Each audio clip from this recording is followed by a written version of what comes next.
Hola, muy buenos días. Es un placer saludarles como siempre todos los domingos a las 11 de la mañana a través de Caracol Radio. Hoy además queremos empezar, porque estábamos en mora de hacerlo, saludando muy especialmente a la audiencia de Caracol Radio en Sincelejo, que tiene ahora nueva frecuencia. Está por los 100.3. Eso implica que tenemos una audiencia maravillosa en el departamento de Sucre, ya que hay otra frecuencia de FM en el resguardo indígena de San Andrés de Sotavento. Eso nos permite casi que, si lo podemos decir, ir por toda la carretera escuchando a Caracol. Tenemos audiencia entonces desde Sincelejo hasta Montería. Se puede sintonizar en Tolú, en Coveñas, en Cereté, en Ciénaga, en Sahagún, en Lorica, en Chinú, en Sampués. Bienvenidos ustedes también a En Familia. Qué alegría que estén con nosotros. Hoy vamos a hablar de un tema muy importante, la pérdida de audición. A veces creemos que eso es cuestión que le pasa a otros y resulta que no. Parece que el uso indiscriminado de los audífonos y sobre todo el uso prolongado de ellos a altos volúmenes está afectando la audición de los colombianos. Hoy vamos a hablar de este tema. Bienvenidos a En Familia. No importa desde dónde venga. Isidro, pues con esta amplia audiencia en la zona Caribe, su región, le doy la bienvenida. Usted todavía bastante afectado de esa garganta, pero aquí cumpliendo con su tarea como productor de este programa. Judith, muy buenos días para usted, muy buenos días para todos nuestros oyentes y bueno, aquí a pie de cañón, aunque la voz siga un poco afectada. Bueno, vamos a empezar, como nos gusta siempre empezar en Familia, con un caso concreto, un caso real, porque no hay nada que nos permita más empatía que eso, que conocer la historia de un ser humano de carne y hueso que lo está enfrentando y lo ha enfrentado y de qué manera a lo largo de 30 años. Estoy hablando de Elizabeth Casalles y digo 30 años porque esos son los que tiene su hijo, quien nació sordo. Y se dieron cuenta a partir de los 3 meses. Elizabeth, gracias por querer contar un fragmento, aunque sea de esta historia, que sabemos que no es fácil, pero nos permite poner el tema sobre el escritorio y pedirle a los colombianos que pongan atención a este asunto. Bienvenida En Familia. Bueno, pues muy buenos días, Radio Caracol. Muchísimas gracias primero por esta invitación para una temática tan importante. Bueno, brevemente les quiero contar, sí, yo tuve un hijo, nace sordo, inquieta por mi formación académica, pues detectamos con mi madre que era sordo a la edad de 3 meses. Pues en Colombia no había lugares para que los hijos pudieran estudiar. Un hijo sordo pues trae cualquier cantidad de problemas emocionales, existenciales y más pues agregando a ello la forma como viene mi hijo. Yo fui víctima de una violación y luego pues el descubrir que él era sordo pues era una problemática mayor. Pero bien, el ser sordo te llena la vida de complicaciones, pero en su momento histórico en 1994, cuando detectamos esta problemática por las páginas amarillas del directorio de páginas amarillas, encuentro el Instituto Nacional para Sordos y pues esto fue una bendición para mí, ¿verdad?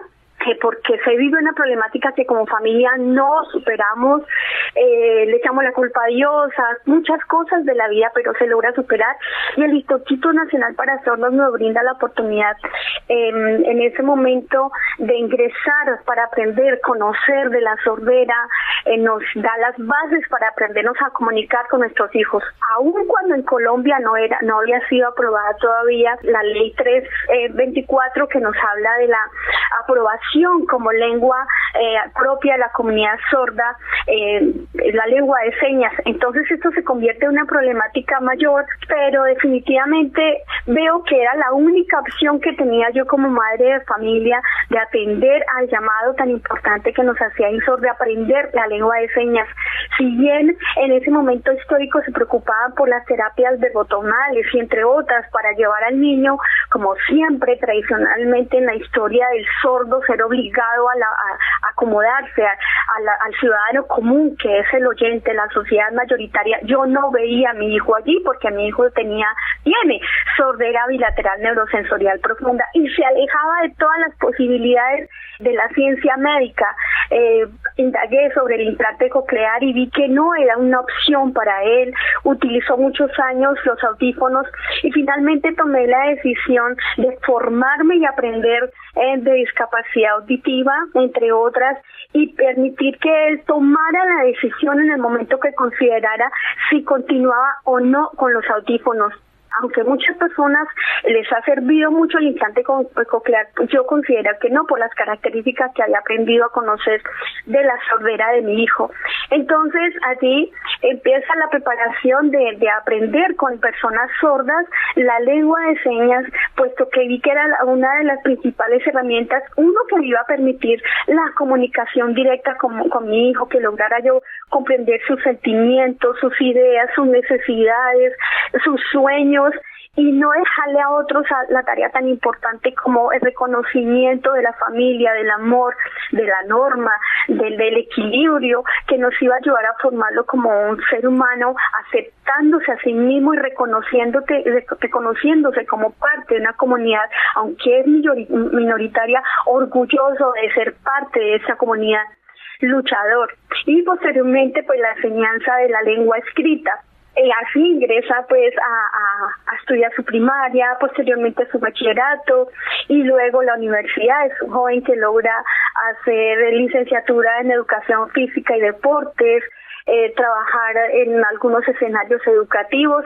Y bien, detrás de esa historia de sacar adelante a mi hijo con herramientas, con estrategias, con ayuda de las escuelas donde él estuvo interactuando, pues también me dio la labor que, como había aprendido la lengua de señas, poder participar y ayudar a padres de familia a aprender la lengua de señas, a docentes a enseñar a aprender la lengua de señas, y es así como ingreso a una universidad de la región en la cual trabajo, en el Meta, y inicio una aventura con amigos, con enemigos, en la que se logra que los jóvenes, se abra la puerta para jóvenes en la educación superior, para jóvenes sordos y otras discapacidades en la región. No ha sido una tarea fácil, pero se ha logrado dejar huella para que otras personas en su misma condición y en otras tengan la oportunidad, como cualquier ser humano, como cualquier colombiano, a hacer realidad sus sueños y sus metas, tanto personales como profesionales. Obviamente la escuela necesita fortalecerse, la familia necesita empoderarse de sus hijos, porque la tarea no es de la escuela, la tarea es de la familia. El reconocimiento, el manejo de la lengua de señas, si bien avanza la ciencia no tiene la respuesta total. La respuesta es el empoderamiento de la familia hacia sus hijos. Tenemos una sociedad que aún discrimina, que aún hace grupos selectos, y estas minorías todavía, aunque hemos avanzado en medios, por ejemplo, de comunicación, no ha sido lo suficiente. Qué personaje tan maravilloso es usted, Elizabeth. Gracias de verdad por contar, además en una manera tan breve, una historia tan difícil, pero tan ejemplar. Esto nos da pie para conversar hoy en familia lo que vamos a hablar. Ustedes van a escuchar hoy información muy interesante, porque en el segundo segmento tendremos al director del Instituto Nacional para Sordos. Gracias, Elizabeth, por estar con nosotros. Muchísimas gracias a ustedes. Después de escuchar esta historia tan hermosa de Elizabeth Casallas, queremos darle la bienvenida a una profesional que nos va a acompañar en el programa de hoy, a Juliet Dayana Lozano Cruz, fonoaudióloga, especialista en audiología. Juliet, aquí en esta historia a mí me conmueve particularmente esa voluntad de la madre de adaptar su vida a la realidad de la pérdida de audición de su hijo. Quisiera escuchar una primera impresión suya como experta en estos temas sobre lo que debe hacer una familia cuando aparece esta realidad. Uno de los integrantes ha perdido la audición o nació sin ella. Bueno, primeramente, buenos días a todos en la mesa de trabajo y a todas las personas que están escuchando este programa. Y bueno, como dices, ciertamente es una historia bastante significativa. Y como esta historia también hay muchísimas más en nuestro Colombia, por hablar solamente de nuestro país y de nuestro contexto. Ciertamente, bueno, eso fue una historia que pasó, como mencionabas, ya hace 30 años aproximadamente. También creo que el contexto en Colombia en esa época en cuanto a la audición, pues no estaba como, digamos, lo está ahorita en la actualidad. Incluso, como menciona la madre, en ese momento no había o no estaba como institucionalizado el tema de la comunicación no verbal mediante lenguaje de señas. Creo que en este momento y con las herramientas que pudieron haber en el momento, esta madre logró hacer lo mejor por su hijo, que fue enseñarle algún tipo de sistema de comunicación para que él pudiera desenvolverse adecuadamente en el contexto. Doctora Juliet, le voy a pedir un favor, no se retire de la línea porque vamos a regresar más adelante con usted con muchas inquietudes que tenemos al respecto. Ya volvemos. En este segundo segmento de En Familia, nos complace muchísimo darle la bienvenida a Giovanni Andrés Melendres Guerrero. Él es el primer director sordo del Instituto Nacional para Sordos.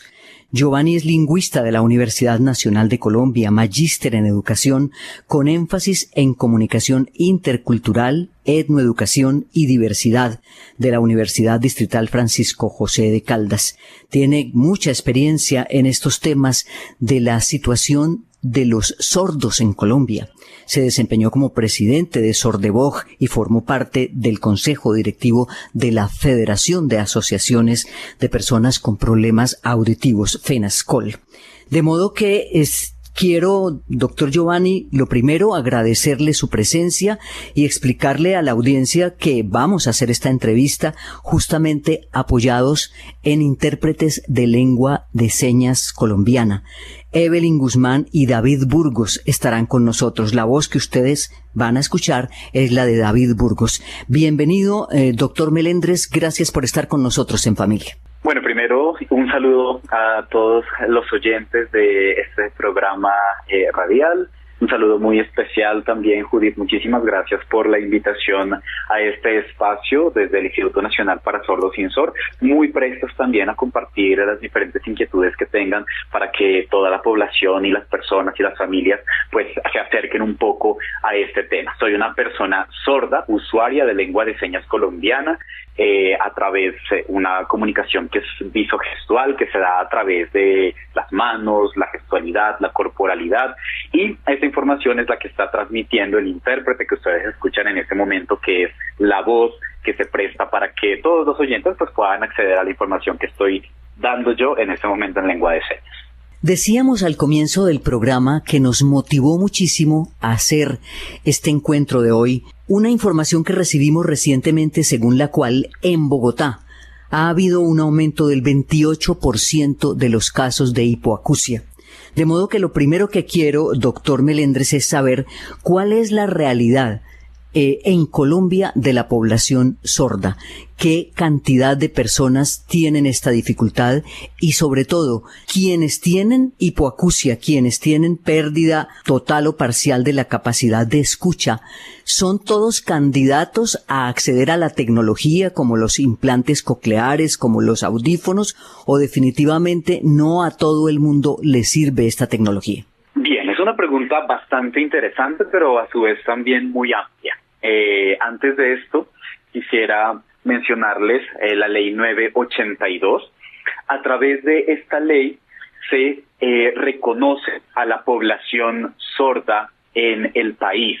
En esta ley se especifica que las personas sordas somos heterogéneas, que no somos homogéneas, que tenemos características que nos diferencian los unos de los otros. Por ejemplo, en mi caso, Giovanni Melendres, soy usuario de lengua de señas.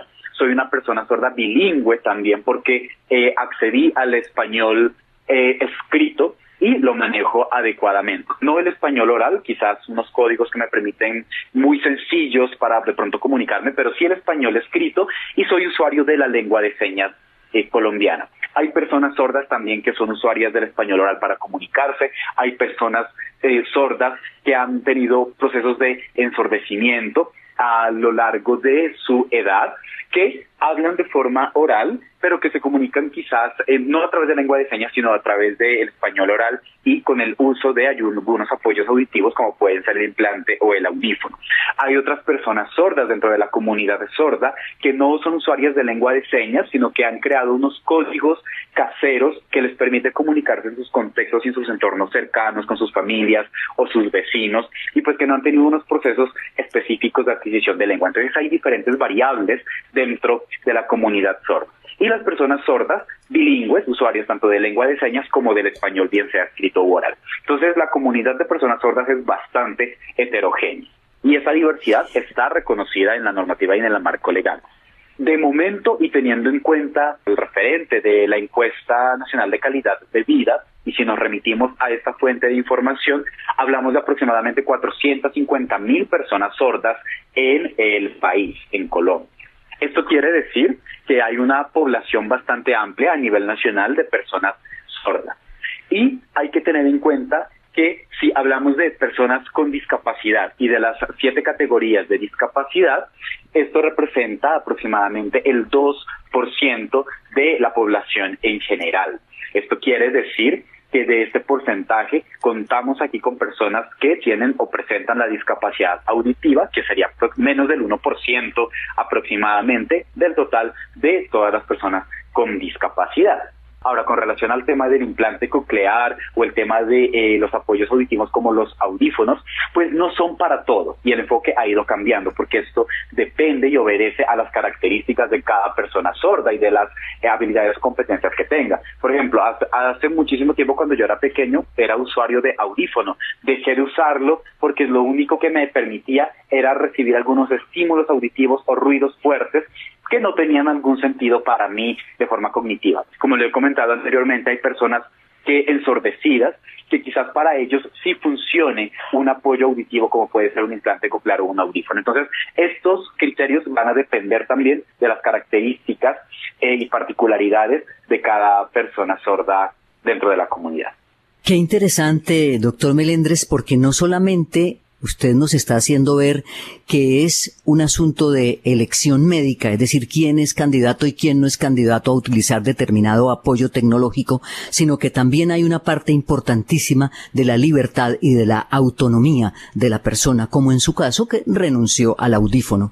Mi pregunta es, esas variables que usted nos ha explicado tan claramente, ¿tienen impacto a la hora de la inclusión social de las personas con limitaciones auditivas, tanto en lo educativo como en lo laboral? Es una buena pregunta y por supuesto que genera un impacto en los diferentes entornos. Ahora, retrocediendo un poquito, quiero mencionar que cuando yo les hablaba de estas variables y de estas características y particularidades de la población sorda, pues también hay que tener en cuenta los ajustes razonables que se deben realizar en los diferentes entornos y que respondan a esa garantía del derecho de acceder a los diferentes servicios, educativo, laboral, información, y que las personas sordas pues se puedan desenvolver en los diferentes entornos. Entonces, claro, hay un impacto en cada uno de estos entornos, estas características también pues se ven reflejadas en virtud de ello, pero entonces es ahí cuando nosotros hablamos de la importancia de esos diseños universales que atiendan a la diversidad de población y que todas las personas pues puedan acceder a los diferentes espacios y servicios. Ya después entonces hablamos de las particularidades a cada una de las 7 discapacidades. Tenemos la discapacidad auditiva, la discapacidad visual, la discapacidad cognitiva e intelectual, la discapacidad psicosocial, tenemos la sordoceguera, la discapacidad física y discapacidad múltiple. Entonces, aquí, teniendo en cuenta estas 7 categorías de la discapacidad, ya los ajustes razonables pues van a obedecer a cada una, o los diseños universales también, que son estos elementos que ya previamente se han realizado para que todas las personas puedan acceder, o los ajustes razonables, que obedecen ya a esa especificidad de las características de lo que se quiere pues atender o responder, pues igual es un tema muy amplio. Por ejemplo, cuando hablamos de la infraestructura, para las personas ciegas podemos hablar de ajustes en términos de braille, para las personas sordas de pronto elementos visuales, es decir, ahí podemos obedecer a cada una de las características de la población sorda. Sin embargo, hay que tener en cuenta que de estas categorías de la discapacidad, 6 se comunican en el mismo idioma, que es el español oral. La discapacidad auditiva tiene diferentes modalidades de comunicación, la lengua de señas, el bilingüismo, como lo mencionaba anteriormente. Entonces es ahí donde se debe repensar o pensarse ese impacto que va a tener en los diferentes entornos como el educativo y el social, los ajustes que se deben hacer para que las personas sordas desde sus diversidades puedan acceder. Por ejemplo, para términos de la educación, tenemos el decreto 1421 del 2017, lo que plantea es la oferta educativa bilingüe dentro del marco de la inclusión, este modelo bilingüe.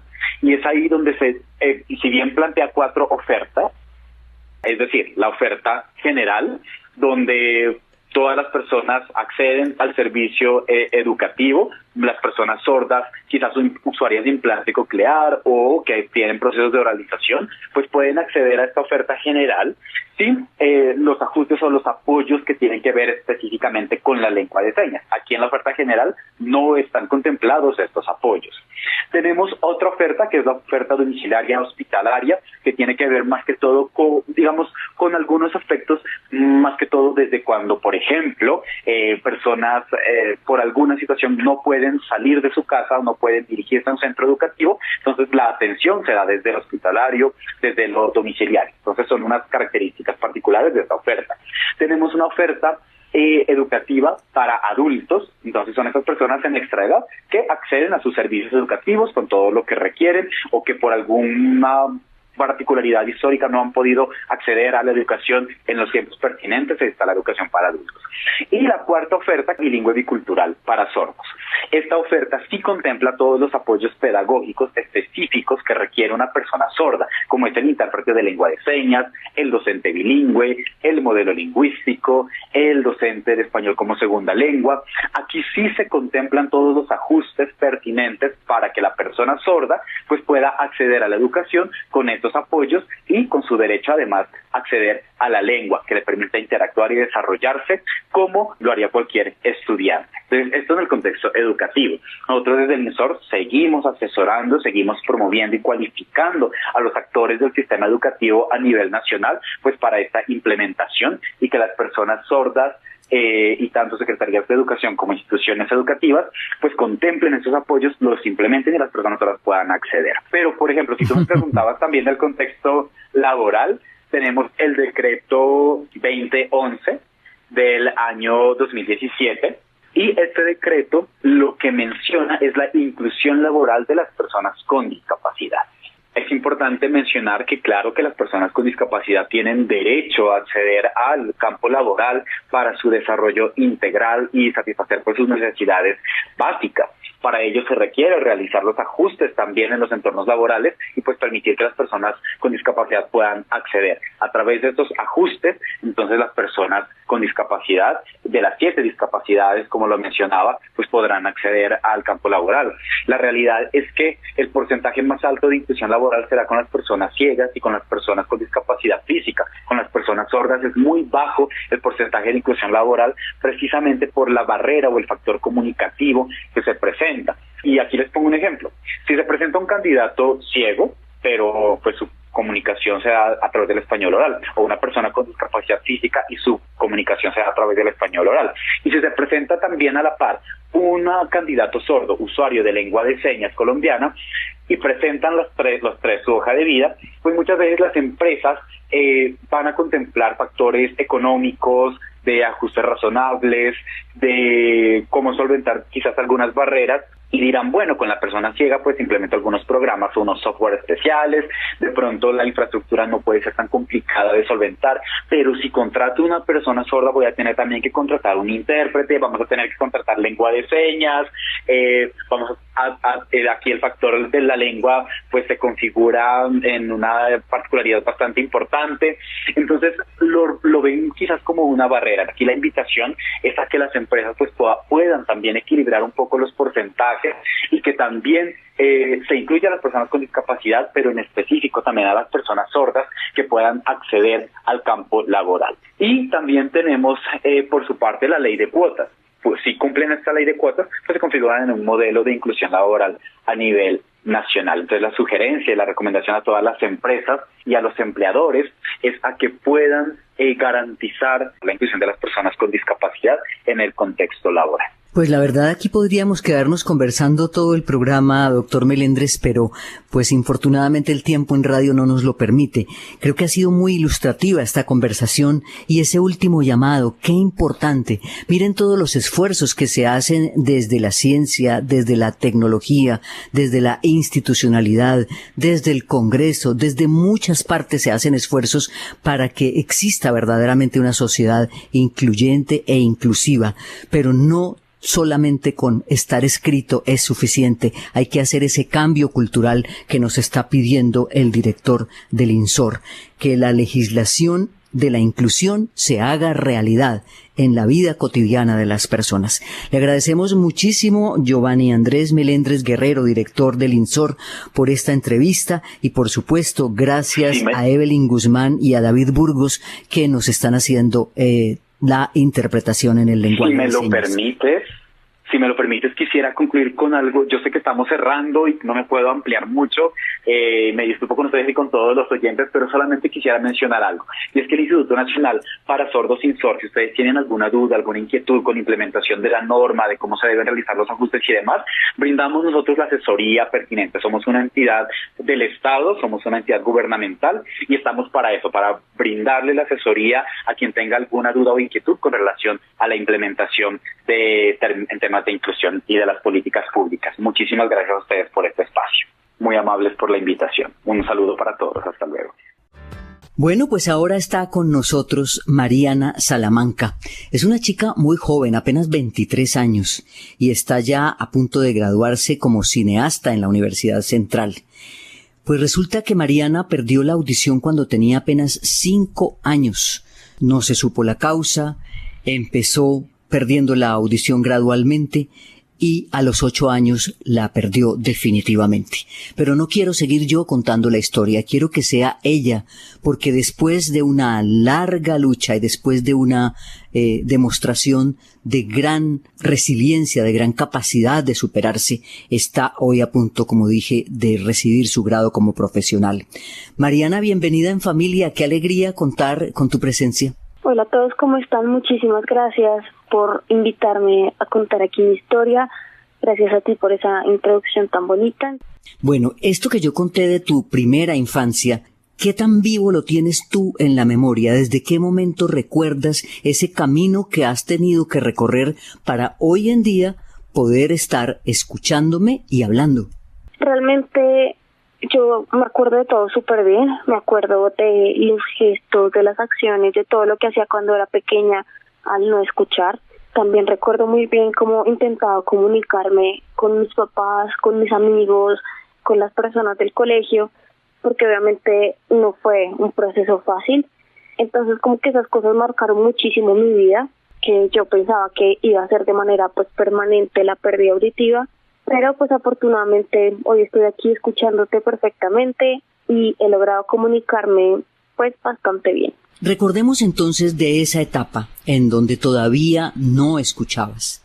¿Cómo te comunicabas? ¿Qué cosas recuerdas como positivas y qué cosas como negativas? ¿Qué cosas en las que de pronto te sintieras excluida o te hubieses sentido en ese momento? Yo nunca aprendí lengua de señas, eso tengo que confesarlo, ya que pues desarrollé el habla muy temprano, antes de los 5 años, entonces como que todo el tiempo me estaban obligando a hablar y hablar y hablar para yo poder comunicarme. Yo aprendí a leer labios, entonces esa era la manera en que yo me comunicaba con los demás.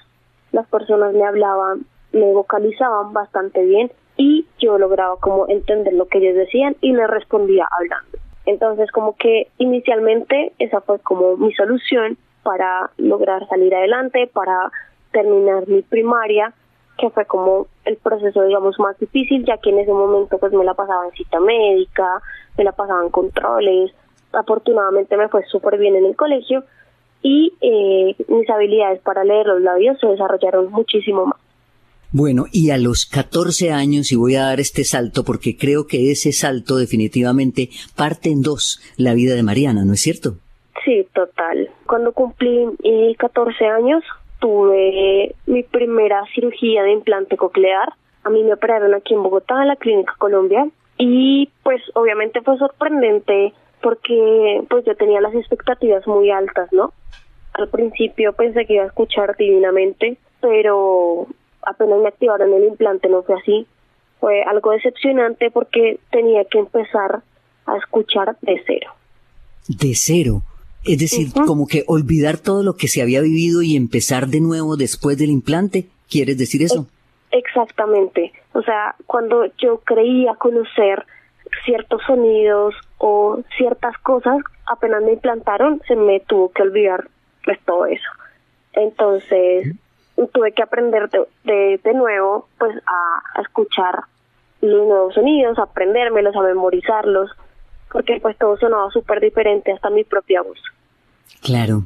Cuando una persona que no escuchaba recibe un implante, ¿puede decir que deja de ser sorda? Pues en mi caso, como lo he visto yo, no. Nosotros nunca dejamos de ser sordos, ya que esa es nuestra naturaleza. Digamos, los implantes cocleares son una herramienta pues para poder escuchar, pero quienes somos como en esencia, como persona, somos personas sordas. Y si por alguna razón en el mundo se acabara la electricidad o dejara de pasar esta maravilla de la tecnología, seguiríamos siendo personas sordas. Claro, porque el implante funciona con batería, me imagino. Exactamente, nosotros cargamos las baterías y bueno, ahí es cuando nuestro implante coclear funciona. Te voy a hacer una pregunta, Mariana, que quiero que entiendas que la hago porque debe haber muchísimas personas en Colombia que te escuchan y tienen de pronto en su familia alguien que no escucha, alguien que está dentro de la población con limitación auditiva, pero no creen tener alcance al implante coclear.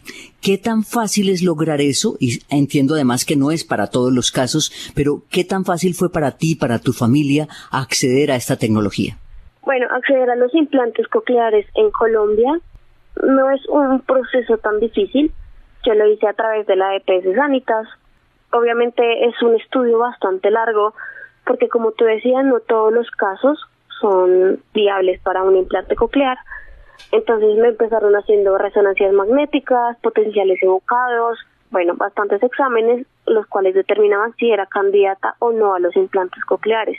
Ese proceso que te digo de los exámenes, de los estudios, se demoró más o menos 1 año. Y fue cuando el doctor que me iba a operar me dijo como, listo, eres candidata a los implantes cocleares, empecemos como con el proceso de la cirugía. Acceder a los implantes cocleares pues a través de la EPS no es tan complicado. Sin embargo, hay que tener en cuenta de que pues mantener un implante coclear es costoso y no siempre la EPS ayuda con los repuestos y eso.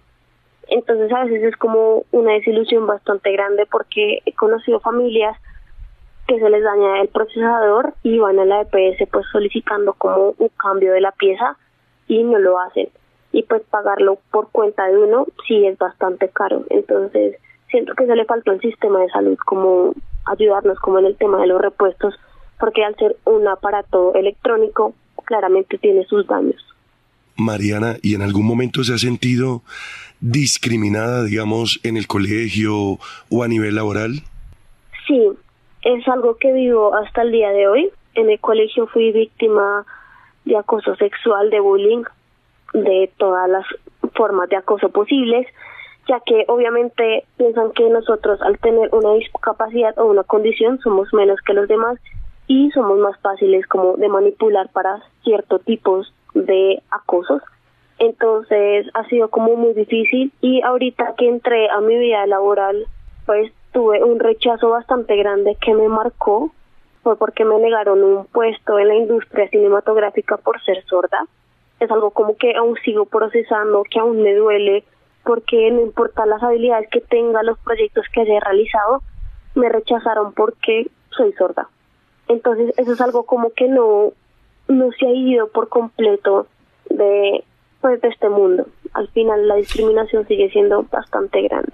Pues justamente, Mariana, uno de los propósitos de este programa es ese, es mostrar esta realidad, mostrar esta historia de una chica maravillosa como Mariana Salamanca, que no merece nadie lo merece, por supuesto, pero ella menos que nadie, ser excluida por una condición como la que ella tiene en su audición. Miren todo lo que ha logrado y todo lo que puede lograr si la sociedad entiende que es abriendo los brazos, abriendo las puertas a todas las personas como la sociedad puede mejorar. Muchas gracias, Mariana, por estar con nosotros y un feliz día. Mil gracias a ustedes por escucharme. Retomamos esta conversación con Juliet Dayana Lozano Cruz, fonoaudióloga, para precisar un poco lo que significa la pérdida de la audición, es decir, los distintos grados que puede haber, porque generalmente desde afuera tenemos la tendencia a decir es sordo, punto, y resulta que no, hay distintos grados. Explíquenos eso para que la audiencia se sensibilice sobre cómo enfrentar los distintos tipos de sordera o de pérdida de la audición. Claro que sí, mira, y también adicionalmente me gustaría así dar un poco de contexto, porque las pérdidas auditivas pueden afectar a todos los grupos etarios, no solamente a niños que nacen con pérdida auditiva o a los adultos mayores, porque ya por la edad y por este desgaste natural de nuestras células se va perdiendo la audición. Es muy importante tener en cuenta que las razones para que aparezca una hipoacusia o una pérdida auditiva van desde enfermedades hereditarias, también puede influir el tema de la autoesclerosis. Esta enfermedad tiene mayor prevalencia en las mujeres, sobre todo de los 30 a los 50 años. Está la presbiacusia, que es la que les comentaba, que es el desgaste de este órgano auditivo por ocasión de la edad. Están las hipoxias o la falta de oxígeno al momento de nacer, el sufrimiento fetal o la inmadurez pulmonar que puede llegar a tener un bebito.